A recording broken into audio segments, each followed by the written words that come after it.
আমার ভাই যারা, ওই জন্য কথা একবার শুনে যাবেন দাদা।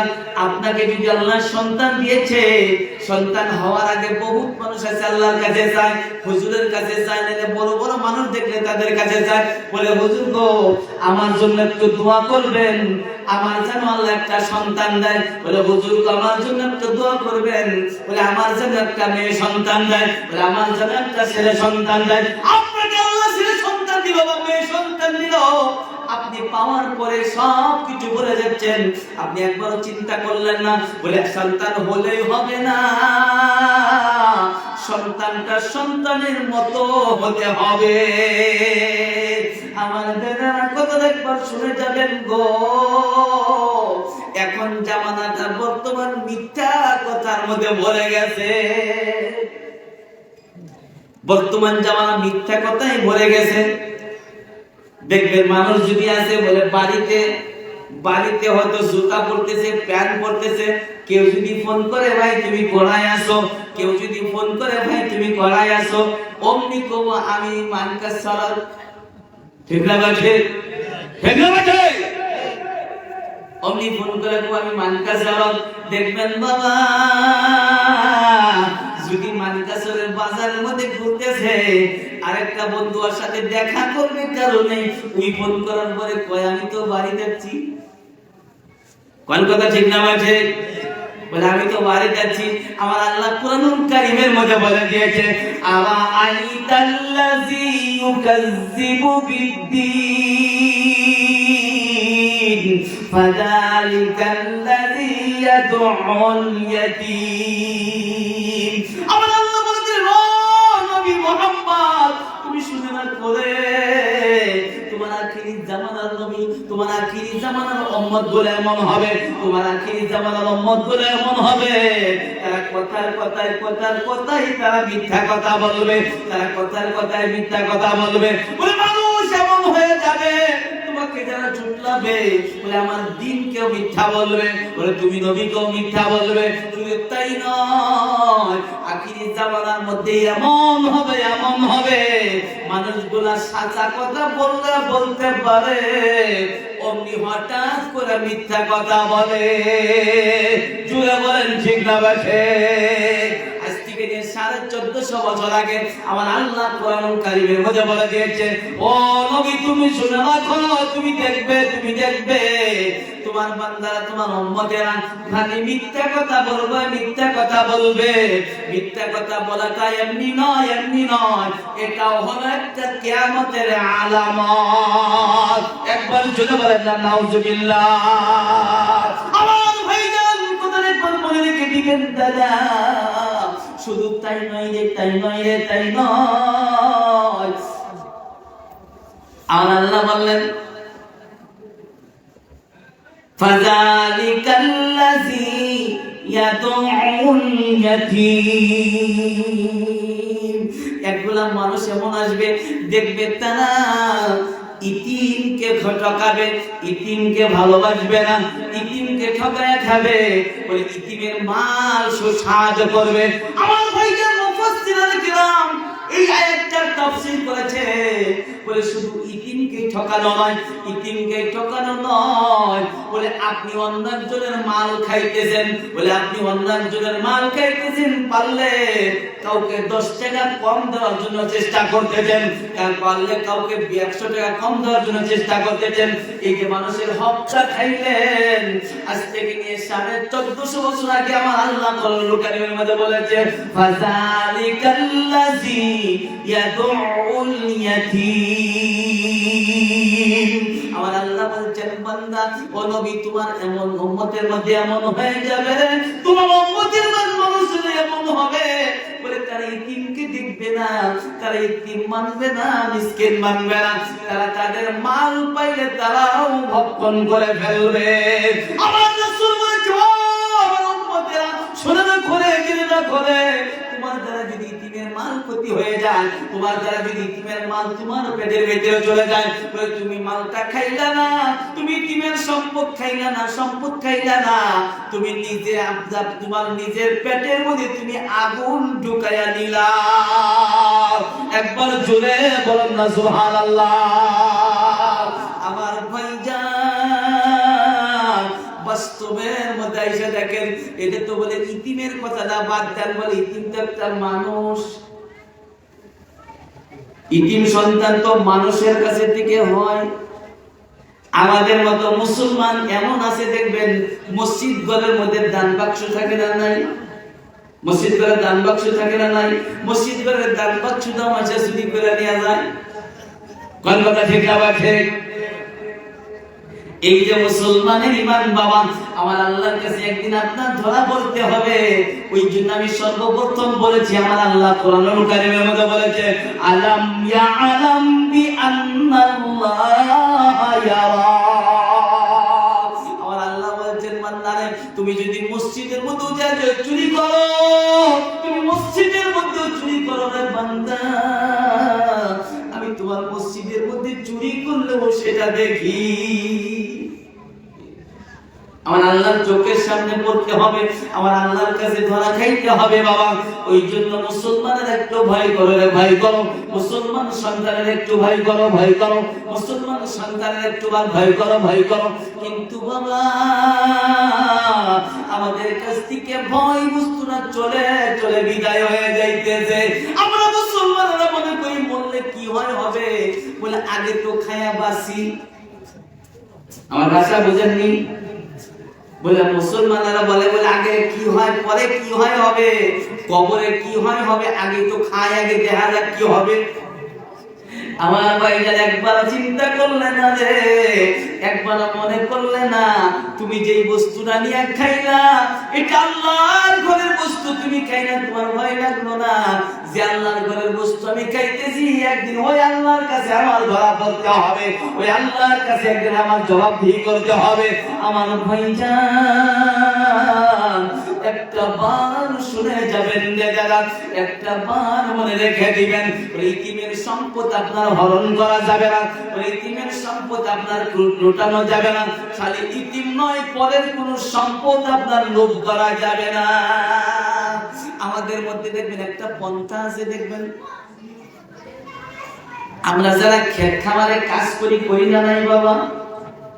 আমরা যারা ক্ষেত খামারের মধ্যে কাজ করি, দেখবেন যাদের একটু বংশলা উঁচা, যাদের একটু বংশলা বড়, ওদের একসাথে ভুঁই যদি থাকে, দেখবেন অপরে আইটা কমসে কম 2 হাত ওই পাশ দিয়ে, মন কথা ঠিক না ঠিক? ও মুসলমান যারা কথা শুনে না করে, একবার শুনে যাও, তোমার দ্বারা যদি একটা আঙ্গুল কারো যদি তুমি যদি বেশি লইটা নিলা, তোমার দ্বারা যদি কারো ভোগের একটা আঙ্গুল যদি তুমি বেশি নিলা, ওইটার মধ্যে যদি একটা গুছি ধান হয়ে যায়, ওইটার মধ্যে যদি 100টা ধান হয়ে যায়, ওই ধানটা যদি তুমি 100 মণ ধানের মধ্যে যদি রেখে দাও, ওই ধানটা যদি তুমি 100 মণ ধানের মধ্যে যদি তুমি রেখে দাও, ওই 100টা ধান যদি 100 মণ ধানকে তোমার নাপাক করে ফেলবে। জোরে জোরে বলেন নাউজুবিল্লাহ। আমার ভাইজান, ওই যে 100টা ধান আপনি নাপাক করে রাখলেন, ওই ধানটা যদি আপনি খান, ওই ধানটা যদি 100 মণ ধানটা যদি আপনি খাইতেছেন, ওই নাপাক বস্তুটা আপনি যখন খাইলেন, তখন দেখবেন আপনার সন্তান আপনার কথা শুনবে না, আপনার মেয়ের সন্তান আপনার কথা শুনবে না, আপনার নিজের সন্তান আপনার কথা শুনবে না, আপনার ছেলের সন্তান আপনার কথা শুনবে না। তার কারণ হলো আপনার দ্বারাই বেহালালি খাওয়া হয়েছে। আমার ভাইজান, বাস্তবের মধ্যে আসবেন যারা, একজন আল্লাহর ওলি ছিলেন এই বর্তমান জামানার মধ্যে। কিছুদিন আগে আল্লাহর ওলিটা দুনিয়া থেকে চিরবিদায় নিয়েছেন। ওনার নাম হলেন আল্লামা তৈয়বুর রহমান সাহেব। কাছাড়ের মানুষ ছিল যারা, কাছাড়ের মানুষ ছিল আল্লামা তৈয়বুর রহমান সাহেব রহমাতুল্লাহ আলাইহি। ওনার মা এমন পরহেজগারিতা ছিলেন, এমন নেককার মহিলা ছিলেন বাবা। ওনার সন্তান যখন জন্ম নিয়েছিল রে বাবা, ওনার সন্তান যখন জন্ম নিয়েছিল, সন্তান বুকে দুধটা কম পায় কারণে স্বামীকে বলেছিল, স্বামী গো, আমার আমার কলেজের টুকরা সন্তানটার পেটের ক্ষুধাটা নিবারণ হয় না, আপনি আমার সন্তানটার দুধ খাওয়ার জন্য একটা গায়ের ব্যবস্থা করে দেন। আপনারা গাই কন্যা নাই, একটা গায়ের ব্যবস্থা করে দেন। তাকে একটা গায়ের ব্যবস্থা করে দেওয়া হলো। যারা গায়ের ব্যবস্থা করে দেওয়া হলো রে, আল্লামা তৈয়বুর রহমান সাহেবের মা একটা মানুষকে দিয়ে, একটা চাকরকে দিয়ে গাইটাকে গোসল দেওয়া বলেননি, বলে বন্ধে বন্ধে যখন ঘাস গিলে তখন গোসল দেয়। হঠাৎ করে একদিন খোঁটাটা উঠে দিয়ে অন্য একজনের মানুষের জমিনের ধান খেয়েছিল। ওই গ্রামী মানুষটা মনে করলো আইনে পরহেজগার বাড়ির মানুষ, বলি বাড়ির গরু এটা ধরা যাবে না। গরুটা খেদাইতে নিয়ে বাড়িতে এসেছে বাবা। আসার পর আল্লামা তৈয়বুর রহমান সাহেবের মাকে বলেছে, ও ভাবিজান, ও বুজান, আপনার গরুটা ছুটে গিয়ে আমার জমিনের কিছুটা ধান অংশ খেয়েছিল। ও বুজান, আজকে থেকে ভালো করে বেঁধে রাখবেন, আর জানো কোনদিন না ছুটে যায়। আল্লামা তৈয়বুর রহমান সাহেবের মা বলেছে, ভাইজান, ওখানে খুঁটি আছে, খুঁটির মধ্যে বেঁধে রেখে দাও, ওখানে খুঁটি আছে, খুঁটির মধ্যে বেঁধে রেখে দাও। আমার ভাইজান আল্লামা তৈয়বুর রহমান সাহেব ক্ষুধার যন্ত্রণায় কাঁদে। শিশু বাচ্চা ক্ষুধার যন্ত্রণায় কাঁদে। গাইটাকে দুনি করা হয়েছে, দুনি করা বোঝেননি, বলে গাইটাকে যখন দুনি করা হয়েছে, যতটুকু দুধ হয়েছিল সমস্ত দুধটা নিয়ে ওই ধানালার বাড়িতে পৌঁছা গিয়েছে। একবার জুড়ে বলেন সুবহানাল্লাহ। এই দুধটা কেন আমার বাড়িতে নিয়ে আসলেন গো বাবু? এই দুধটা কেন আপনি আমার বাড়িতে দিতেছেন? ওই আল্লামা তৈয়বুর রহমান সাহেবের মা বলেছিল, ভাইজান, আমার এই গাইটা আপনার ধান খাওয়ার পরে দুধ হয়েছিল। ওই দুধটা ধানের ঘাসটা যদি আমার গাইটার পেটে না খেত তাহলে দুধটা হতো না। ওই ধানটার জন্য আমার গাইটার দুধ একটু বেশি হয়েছে। এই দুধটা যদি আমার সন্তানকে যদি আমি খিলাই, আমার সন্তানকে যদি আমি খিলাই, আমার সন্তান জীবনেও বলি আল্লাহ হতে পারবে না।